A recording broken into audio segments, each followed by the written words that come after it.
जिस तरह से हम पृथ्वी पर रह रहे हैं, हो सकता है कि एलियंस भी हमारी तरह धरती के किसी दूसरे ग्रह पर रह रहे हों, जो कि हमसे कई गुना आधुनिक तकनीक का उपयोग कर रहे हों, हमारे ग्रह पृथ्वी तक पहुंच गए हों, लेकिन हम उनके बारे में अभी तक नहीं पता लगा सके हैं। तो चलिए हम यह कहना सही भी होगा कि एलियंस सच में होते हैं। तो आज हम आपको कुछ ऐसी घटनाओं के बारे में बताने जा रहे हैं जहाँ एलियंस या उनके यूएफओ की मौजूदगी दर्ज की गई है, जिसमें पहली जगह शामिल है रोजवेल घटना। यूएफओ से जुड़ी यह घटना बहुत ही मशहूर और विवादित घटना है। बताया जाता है कि साल 1947 में न्यू मैक्सिको के नज़दीक रोजवेल के रांच शहर में एक अजीब सी विमान क्रैश हो गया। उस वक्त इंटरनेट मौजूद नहीं था, लेकिन उसमें बावजूद भी इस विमान और इसे देखे गए अजीबोगरीब लोगों की चर्चा पूरे इलाके में फैल गई। बाद में अचानक अमेरिकन सेना ने घटनास्थल पर पहुंचकर घटना से जुड़े सभी सबूत मिटा दिए और बाद में अमेरिकी सेना ने ऑफिशियल बयान जारी कर इस घटना को एक एक्सपेरिमेंट करार दिया। और दूसरी घटना मैक्सिन्यूविले घटना।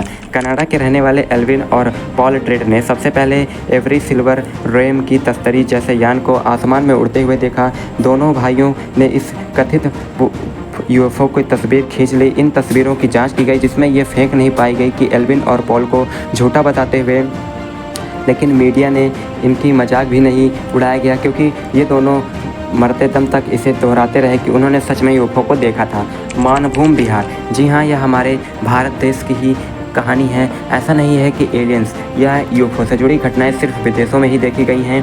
साल 1957 में बिहार के मानभूम स्थित काडोरी बोरखा मंगालदा गांव के लोगों ने रात में आसमान में अजीबोगरीब तरह के जहाज़ों को उड़ते हुए देखा। ये जहाज़ ज़मीन से करीब 2000 फीट ऊपर उड़ रहे थे। गाँव के करीब 800 लोगों ने इसे देखे जाने की गवाही दी है। बॉर्मे में और बेट्टी हिल। कनाडा के बोर्ने और बेट्टी हिल नाम की जगह में साल 1961 में अचानक लोगों के गायब होने और वापस आने की कई घटनाएं सामने आई। इन दोनों जगहों पर अजीबोगरीब लाइट्स देखी गई और कई लोगों ने शिकायत दर्ज कराई कि उन्हें अजीबोगरीबों दिखने वाले लोगों ने किडनैप किया और लैब जैसी जगहों पर ले जाकर कुछ टेस्ट भी किया।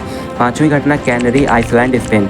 स्पेन के शहर लाल रोमाज और ग्रेट कैनोरिया के लोगों ने साल 1976 में एक ब्लू कलर की यान देखने की शिकायत की और ये यान करीब 30 मीटर तक बताया गया। इसमें अजीबोगरीब तरह के लोगों को भी देखा गया। स्पेन के नेवी ने इस ऑब्जेक्ट को देखने का दावा किया। बताया कि ये सुबह 9 बजे की आसपास आसमान की तरफ चलता गया और ऊपर जाकर 2 हिस्सों में विभाजित हो गया। छठी घटना रोडले साम फॉरेस्ट, यूएफओ लैंडिंग। अमेरिका और ब्रिटेन की संयुक्त सैनिक अभ्यास के दौरान साल 1980 में वुडब्रिज एयरबेस पर कई बार यूएफओ को देखे जाने की खबरें सामने आई हैं। रोम के बंस पर ही अजीबोगरीब लाइट्स देखे जाने की खबरें आई और ब्रिटेन में इसके चलते देश में कई दिनों तक हाई अलर्ट की घोषणा कर दी। पेट्रोलिंग पर गई टीम ने सोल्जर्स ने एक विमान और कुछ ग्रे कलर के लोग देखे जाने की बात कही। इलाके में कई लोगों ने असली शिकायत भी की है। सातवीं घटना जापान एयरलाइंस फ्लाइट की। पेरिस से जापान जा रहे जापान की बोइंग 747 कार्गो विमान के क्रू ने शिकायत दर्ज कराई कि फ्लाइट के दौरान करीब 1 घंटे तक यूएफओ जैसे विमान ने उनका पीछा किया।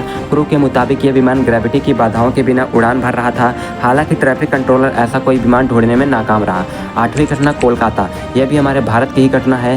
साल 2007 में कोलकाता के आसमान पर भी यूएफओ जैसा एक विमान उड़ता हुआ दिखाई दिया। यह विमान गेंद की तरह गोल था और इसके चारों तरफ से रोशनी निकल रही थी। शिकायत के बाद इस ऑब्जेक्ट के राडार पर ट्रेस करने की कोशिश की, लेकिन राडार पर कुछ दिखाई नहीं दिया। नवीं घटना ईरान यूएफओ घटना। 19 सितंबर साल 1976 में ईरान की एयरफोर्स को आसमान में अजीबोगरीब से विमान उड़ने की खबर मिली। ईरान ने अपने कई एयरफोर्स विमानों को इसके छानबीन करने के लिए रवाना किया। पायलट्स ने भी आसमान में अजीबोगरीब विमान देखने की बात कही और बताया कि लोग जैसे ही उसके पास जाने की कोशिश करते हैं। बाद में जब ईरानी विमानों ने जहाज़ का पीछा नहीं छोड़ा तो यूएफओ ने सफ़ेद रंग के रोशनी वाले हथियार से हमला भी किया। तेहरान की कम्युनिकेशन सिस्टम के इस दौरान डिसेबल हो गया, जिसके बाद मिशन को रोक दिया गया। इस यूएफओ को इसके बाद कई बार तेहरान के आसमान पर उड़ते हुए स्पॉट किया गया है। हमारी यह वीडियो अच्छी लगी हो तो चैनल को सब्सक्राइब करना ना भूलें। मिलते हैं नेक्स्ट वीडियो में इसी तरह के इन्फॉर्मेटिव एंड मिस्टीरियस वीडियो के साथ में। धन्यवाद।